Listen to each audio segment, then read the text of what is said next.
Come thou fount of every blessing, tune my heart to sing thy grace. Streams of mercy never ceasing, call for songs of loudest praise. Como está escrito, não há justo, não há nenhum, não há quem entenda. Não há quem busque a Deus. Todos se extraviaram, a uma se fizeram inúteis. Não há quem faça o bem, não há nenhum sequer. Não há quem faça o bem, não há nenhum sequer. A propósito, ele quis dizer isso. Ele quer dizer que ninguém pratica o bem, nenhum sequer. Além dos redimidos por Cristo, não há quem já fez algo que fosse realmente bom. Nunca. Nunca! Porque tudo que não provém de fé é pecado. Todas as nossas justiças são como trapo da imundícia diante de Deus. Então o bombeiro que arrisca a própria vida para entrar em um prédio em chamas, para resgatar a criança, para que a criança, não morra em meio às chamas ou sufocada pela fumaça, e resgata a criança porque ele fez alguma coisa. Isso, de uma perspectiva humana, é heróico, mas a parte do arrependimento e da fé, a parte do novo nascimento, não é bom, porque a motivação não é a glória do Deus Todo-Poderoso. Não é bom. Ninguém faz o bem.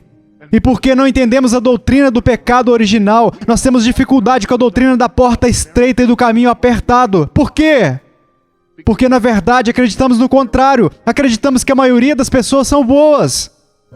E por causa disso, acreditamos que a maioria das pessoas está a caminho do céu quando morrerem. Na verdade, acreditamos que somente algumas pessoas, que a porta que conduz ao inferno é estreita e que são poucos os que acertam com ela. Hitler, Pol Pot, Manson. A maioria das pessoas, mesmo as que vão à igreja regularmente, só está disposta a citar no máximo 6 ou 7 pessoas que elas acreditam que irão para o inferno. É desse jeito. E que eles compõem a parada de sucessos dos piores pecadores da história do mundo. Ninguém mais além dessas pessoas. A maioria das pessoas na igreja não admitirá que eles vão morrer e estarão separados de Deus durante a eternidade, porque acreditamos honestamente que a maioria das pessoas é inerentemente boa. Jesus disse exatamente o oposto. As pessoas são perversas e más, e são poucos os que acertam com a porta estreita. É difícil encontrar, não é fácil. É difícil se tornar um cristão e é difícil ser um cristão. Não é fácil. Nenhuma dessas coisas é fácil. E aqui está o porquê. Não há quem faça o bem. A garganta deles é sepulcro aberto. Com a língua urdem engano, veneno de víbora está nos seus lábios. A boca eles a têm cheia de maldição e de amargura. São seus pés velozes para derramar sangue. Nos seus caminhos há destruição e miséria. Desconheceram o caminho da paz. Não há temor de Deus diante de seus olhos. Esse é o problema deles. Não há temor de Deus diante de seus olhos. Eles acreditam que se eu entrar em um prédio e resgatar uma criança, eu sou bom. Não há temor de Deus que diga, independentemente do que eu faça na minha carne, eu não sou bom. Eu não consigo ser, e eu nunca fui bom perante o Deus Todo-Poderoso. Não, nós acreditamos que se você encontrar a carteira de um estranho e você a devolver para ele, que você é bom o suficiente para com Deus. E se te derem um troco a mais e você devolvê-lo, você é bom o suficiente para com Deus. Não é o que a Bíblia ensina. Estamos arruinados desde o início até o último de nós e não há nenhum temor de Deus diante dos nossos olhos. E há uma míriade de motivações para fazer esse tipo de coisa que não tem absolutamente nada a ver com uma vida redimida. Absolutamente nada. Queremos ser boas pessoas, queremos ser bons cidadãos, queremos ser heróis, seja qual for o caso. Inúmeras razões para fazer aquelas coisas que nada tem a ver com o temor de Deus. Bem, aqui está o outro problema. No capítulo 5 de Romanos, a coisa piora, porque por um só homem entrou o pecado no mundo. e pelo pecado a morte, assim também a morte passou a todos os homens, porque todos pecaram. Essa é a doutrina do pecado original. Adão, o nosso pai, pecou. E quando Adão, nosso pai, pecou, ele e toda a sua posteridade caíram com ele. Portanto, todos os homens nascem com o pecado original. Por isso, voltando ao início, não existe tal coisa. É uma impossibilidade teológica uma pessoa ter sido cristã por toda a vida. Por quê? Por causa da doutrina do pecado original. Você foi concebido em pecado. Você foi concebido separado de Deus. E caminho espaçoso é algo natural para você por causa da sua natureza pecaminosa. Em segundo lugar, por causa da rebelião ativa. Você não apenas tem uma natureza pecaminosa, mas você age de acordo com ela. Você age de acordo com ela. Ouça isto em Efésios 2. Estando vós mortos nos vossos delitos e pecados, nos quais andastes outrora, segundo o curso deste mundo, segundo o príncipe da potestade do ar, do espírito que agora atua nos filhos da desobediência, entre os quais também todos nós andamos outrora, segundo as inclinações da nossa carne, fazendo a vontade da carne e dos pensamentos, e éramos por natureza filhos da ira, como também os demais. E somos por natureza filhos da ira, como o resto da humanidade. Essa é a natureza do homem, é por isso que é difícil se tornar um cristão, é por isso que é difícil ser cristão, é por isso que é difícil entrar pela porta estreita, é por isso que as pessoas mentem quando se levantam e dizem: se você repetiu essas palavras, parabéns, você faz parte da família de Deus. Isso é uma mentira. Você pode repetir essas palavras todos os dias pelo resto da sua vida, morrer e continuar separado de Deus. Existem duas portas, existem dois caminhos, existem duas multidões. E aqui está o problema. Parte dessa multidão no caminho é um grupo de pessoas que vai à igreja regularmente e usa uma linguagem bíblica um tanto familiar.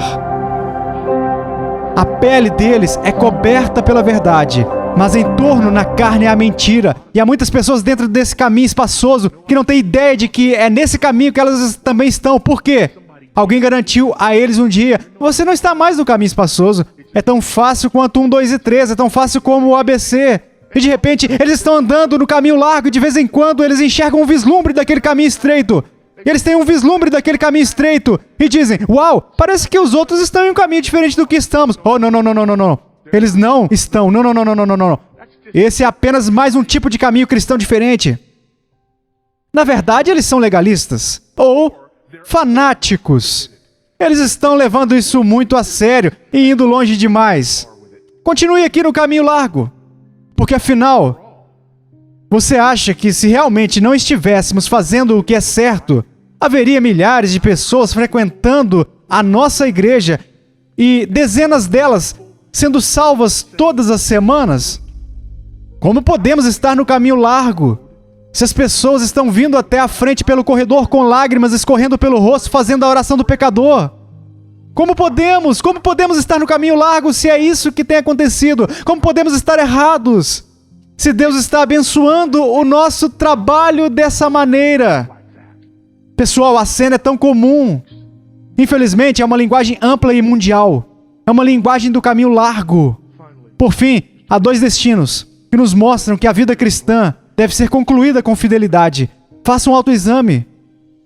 Então, quando você se examinar, certifique-se de que você entrou pela porta estreita. Aquela que você entra através do arrependimento e da fé. Arrependimento porque você entende que é um pecador e um miserável, tanto na natureza quanto nas ações. E você merece o que um Deus santo e justo tem preparado para aqueles que pecam, ou seja, a sua ira e punição eterna.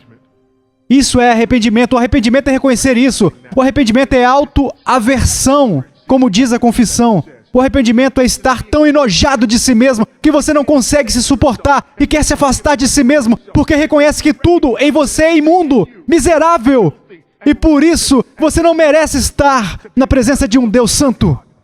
Você se afasta disso e roga pelo único que pode transformar. Isso é arrependimento. Arrependimento e fé. Fé em quê? Fé no Jesus das Escrituras. Fé em Deus.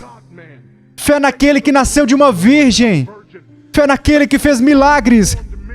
Fé naquele que morreu em uma cruz e ressuscitou no terceiro dia. Fé naquele que voltará para julgar os vivos e os mortos. Fé no único que é a resposta para a questão do pecado do qual você está arrependido. Fé apenas nele e em sua obra consumada. Não na obra dele mas somente na obra dele. Isso é fé. Isso é fé. Não apenas o nome, mas a paixão e a obra de Jesus Cristo. Coloque a sua fé no Senhor Jesus Cristo. Clame por Ele para que Ele possa te salvar e te perdoar dos seus pecados. Entrai pela porta estreita. Caminhe pelo caminho apertado. Aquele com poucos companheiros. Então assim você irá encontrar uma única coisa. Você irá encontrar a vida.